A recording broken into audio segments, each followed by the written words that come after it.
welcome to episode 2 of the Cedar Arrows Podcast. My name is Rebecca, and I am a homemaker, homeschooler, and homesteader in central Alabama, where I live with my husband and our 6 children. You can find me on Instagram as happyhomemaker05. Right off the bat today, I want to say a huge thank you to all of you for your warm welcome since my first episode 2 weeks ago. I have received so many sweet messages and comments and so much encouragement from so many people. It is a real practice in letting go of perfectionism and in stretching my comfort zone to post a video of myself on YouTube for anyone to see. And I was a little nervous. It's very, very different from anything I've ever done, but I have been having so much fun just meeting new people who like the things I like. It's always exciting to come across like-minded people. So thank you all for sharing and encouraging me, and I am just excited to be a part of this community. I am thrilled that you've chosen to spend some of your time with me here today again, and I hope you'll find something that you enjoy. I have a few whips and a few finished objects, and then just some life stuff to talk about. So cozy in and let's talk about knitting. First of all, I want to show you my first finished object. This is the Winter Honey Shawl by Andrea Mowry.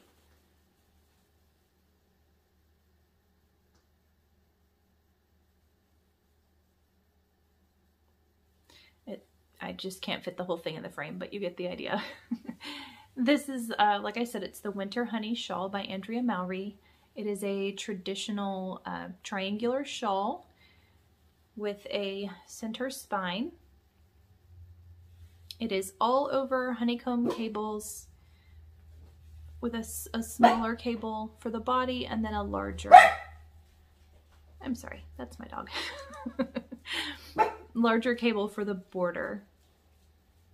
I thought this would be a great time to record because the rest of my family is not home, but the dog.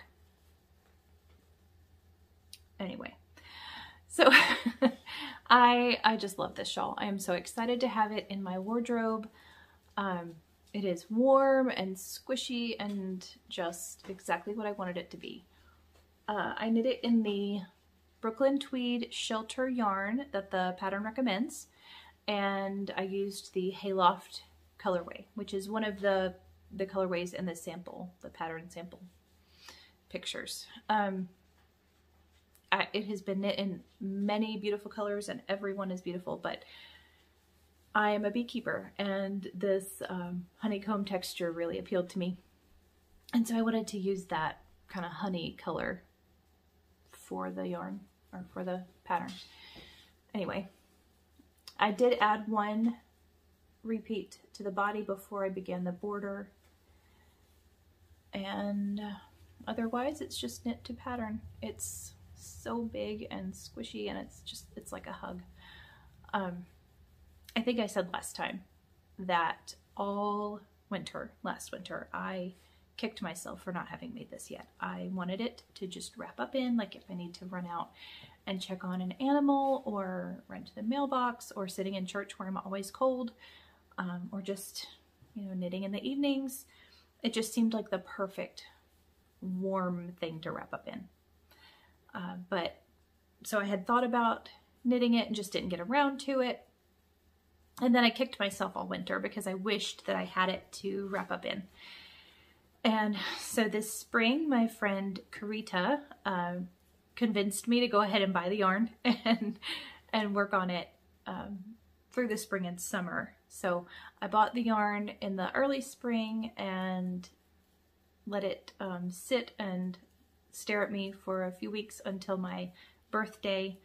I like to cast something on for myself for a birthday cast on every year, and this year my youngest just turned 11, so this year I told them, you don't need as much attention hands-on attention from me, so I'm taking the day off and you can fend for yourselves, and I'm just gonna knit. So it was a special knit just right off the bat, and I have enjoyed it so much. I'm really glad that I gave myself months to work on it. I knew it would be kind of a slow project for me, and I didn't want to feel rushed. I knew if I started it in the autumn and knit in the autumn, I would not have it finished before the winter was up. So I gave myself plenty of time, and now it's finished just in time for the weather to cool off, and I can just see myself sitting around the bonfire in the evenings, or, you know, curled up knitting on the cold winter nights. I'm just so excited to have it.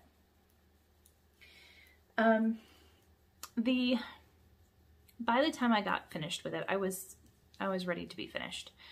The cabling is slow for me anyway, and then by the end I had nearly 500 stitches on the needles, so each row kind of felt eternal.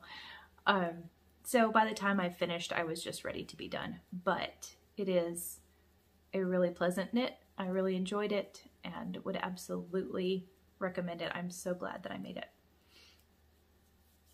So my next finished object is another shawl for me, which is really kind of unusual to finish two so close together. This is the Campside shawl.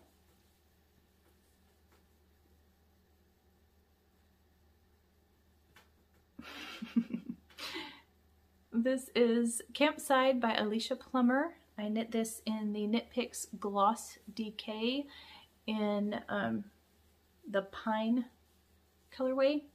It is just a simple triangular shawl with eyelets all over, but they get closer together as you progress. It is just drapey and beautiful. Alicia Plummer hosts, I think she does this every autumn, she hosts a Campside Cal knit along using all of her Campside patterns, of which she has several. And I've had this shawl on my list of things to make for years, and I just never got around to it. But when I saw on Instagram that she was hosting a Cal using all of her Campside patterns, I just jumped at it. So I had one skein of this colorway in my stash left over from a different project last year, and I immediately found needles and swatched up and ordered more of this yarn and was ready on the start day. So I expected this one to be a quicker knit for me. I mostly knit with fingering weight, and so a DK shawl, I was like, oh, that'll knit up in no time. But I did end up putting it on the back burner a few different times for gift projects. So I kind of pushed through the last few days and finished it in time to show here, and also in time to submit for the Cal before it ends in a few days. I am just thrilled with it. The Winter Honey shawl it's bulkier. It's a worsted weight, and it's a very thick, dense fabric. So that one's one that will be more like to wrap up in, like for warmth. This one is big enough to wear that way, just over my shoulders, but it's also light and drapey enough to wear bandana style, like as part of an outfit. So I love the versatility of that it adds some warmth, but it's not too hot either. And I wore it, excuse me, I wore it yesterday and just, I was happy in it all day long. It just feels good to wear something that you love and have put so much time and effort into. So very pleased with this one. I know that this will become a staple in my wardrobe. I wear a lot of green, and I love this color. So very happy with that pattern. And really all of Alicia Plummer's Campside patterns are gorgeous, and so this one has really made me want to knit some of her others, so I'm excited to do that in the future. I have one other finished object. This one I had not even started when I recorded last time. This was one that kind of jumped onto my queue and needles before I even knew what was happening. I have knit myself a Sophie scarf I love it just as much as everybody else does.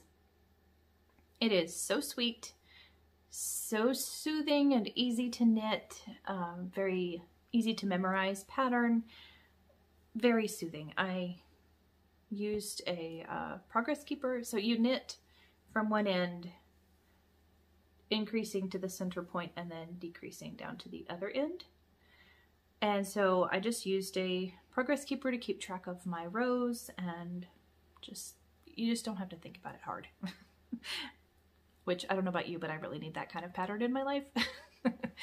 So this is the Juniper Moon Farms Harriet base. It's 100% alpaca. It is so soft and just so nice. So I like to wear it as a headband, you know, in my hair, but I also like this, you know, you see it styled this way all over, but it's just a little different from the other things in my wardrobe, and I just love to wear something knitted, and I live in Alabama, so I don't always wear all my big shawls, but I thought this was just a nice, simple touch, just a little bit different. So pretty. I need to trim that end. So yeah, I was home alone one evening last week. I went to a yarn shop and picked up this yarn and didn't even know exactly what I was going to make with it, but it was just so pretty. And then my husband was out of town and my children were with my parents, and so I had the whole house to myself for the whole evening. And before I knew what was happening, I had caked it up and started this scarf. It is just so sweet. I actually have several more of these planned. It's a very potato chippy knit. So if you're not on the Sophie scarf bandwagon yet, you should try it.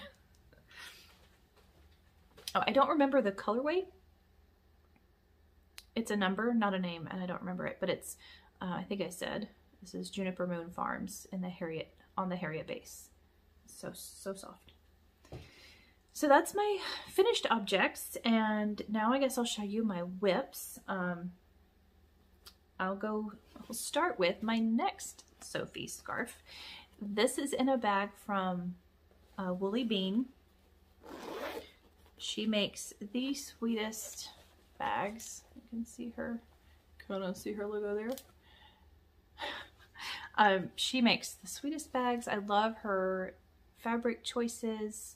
They're beautifully made. I love her. So this next project is another Sophie scarf. This is a kind of a smoky gray leaning blue. It's also Juniper Moon Farms and on their Harriet base. It's 100% alpaca, and I don't have the tag in here, so I don't remember the color number for this one either, but it is a beautiful blue. Like I said, it's a little gray leaning. The light in here and that blue wall behind me are not really helping, but oh, it's so pretty. So I bought the brown yarn at a yarn shop on a Tuesday, and the next day I went to a different yarn shop and saw this, and I was already nearly halfway finished with my first Sophie scarf, and so I grabbed this up to make another one. So I've only got a tiny baby triangle so far. Excuse me. But it is just, like I said, it's just such a soothing knit. It's very, it's pretty mindless in the best way. The yarn is soft, just everything about it. It's such a pleasant, enjoyable knit. So my plan is, the brown one is for me, and then I'm planning on making myself one in this blue color, but I also want to knit them for my daughters for Christmas, for their stockings. I think they will just love them. My daughters are 13, and 14 right now.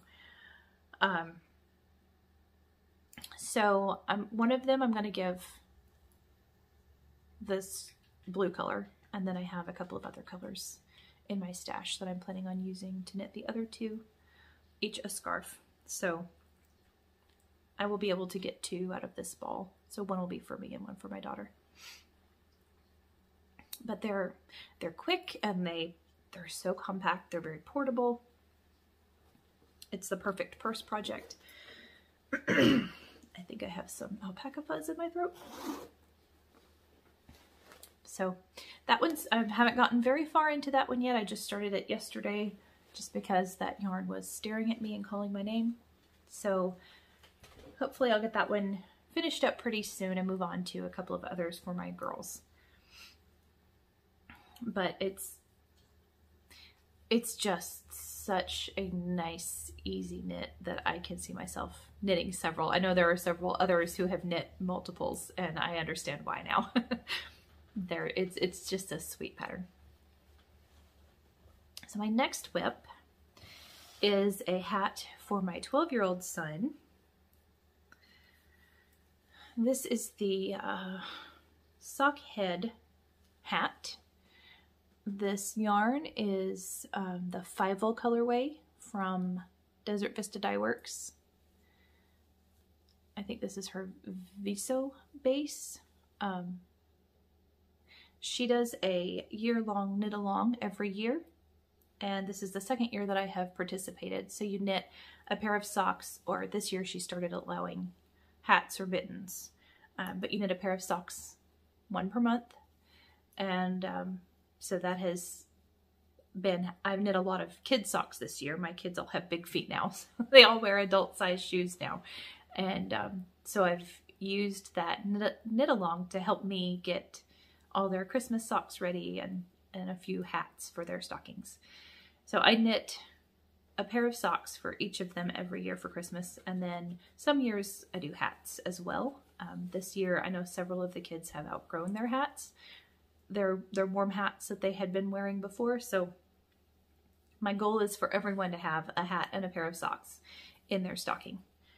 So I have 3 hats done so far. All the socks are done. This is my, this is the 4th hat. And so it has to be done by the end of November to count for the knit along. But I've finished the ribbing, which is always slower, and I've started on the body. Can't see it very well, but just this morning I moved to the stockinette portion, so it should be quick, and this will go into his stocking. And my next whip is another hat for another child's Christmas stocking. This bag is from Wild Strands Handcrafted. I love that fabric.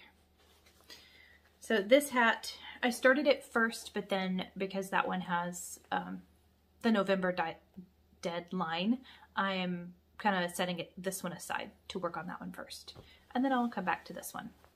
But this is going to be the Hearth hat by Dana Ray Makes on Instagram. She is one of the sweetest people that I have met through this Instagram knitting community. She is just lovely, and she has designed some beautiful patterns over the last couple of years.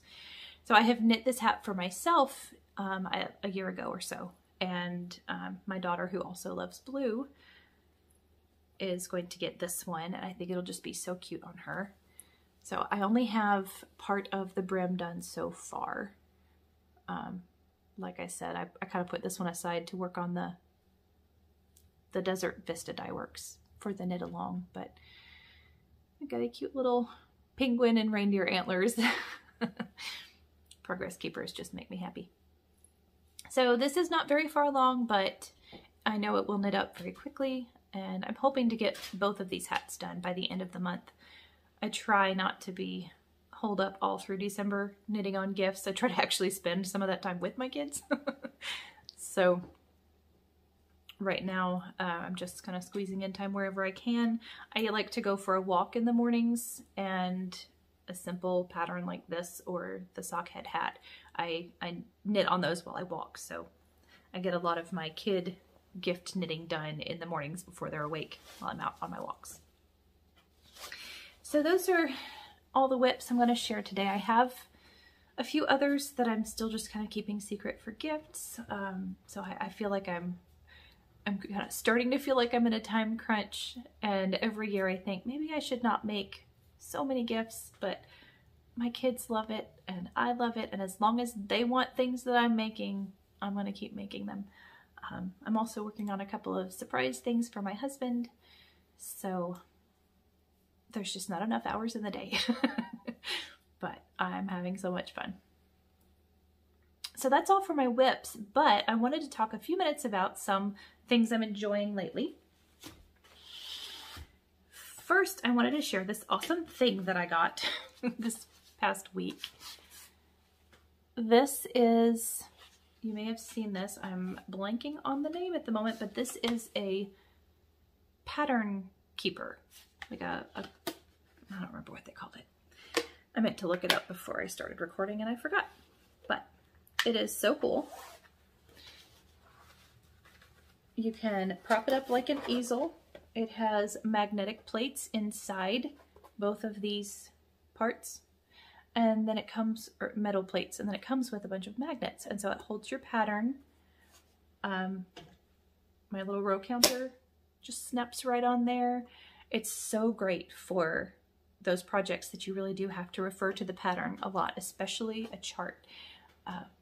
I have only used this a little bit so far. I've just had it a few days, but I am really enjoying it. And then it just, you know, it keeps your pattern. You can just leave it there and fold it up, and everything is nice and secure. It came in a cute little bag.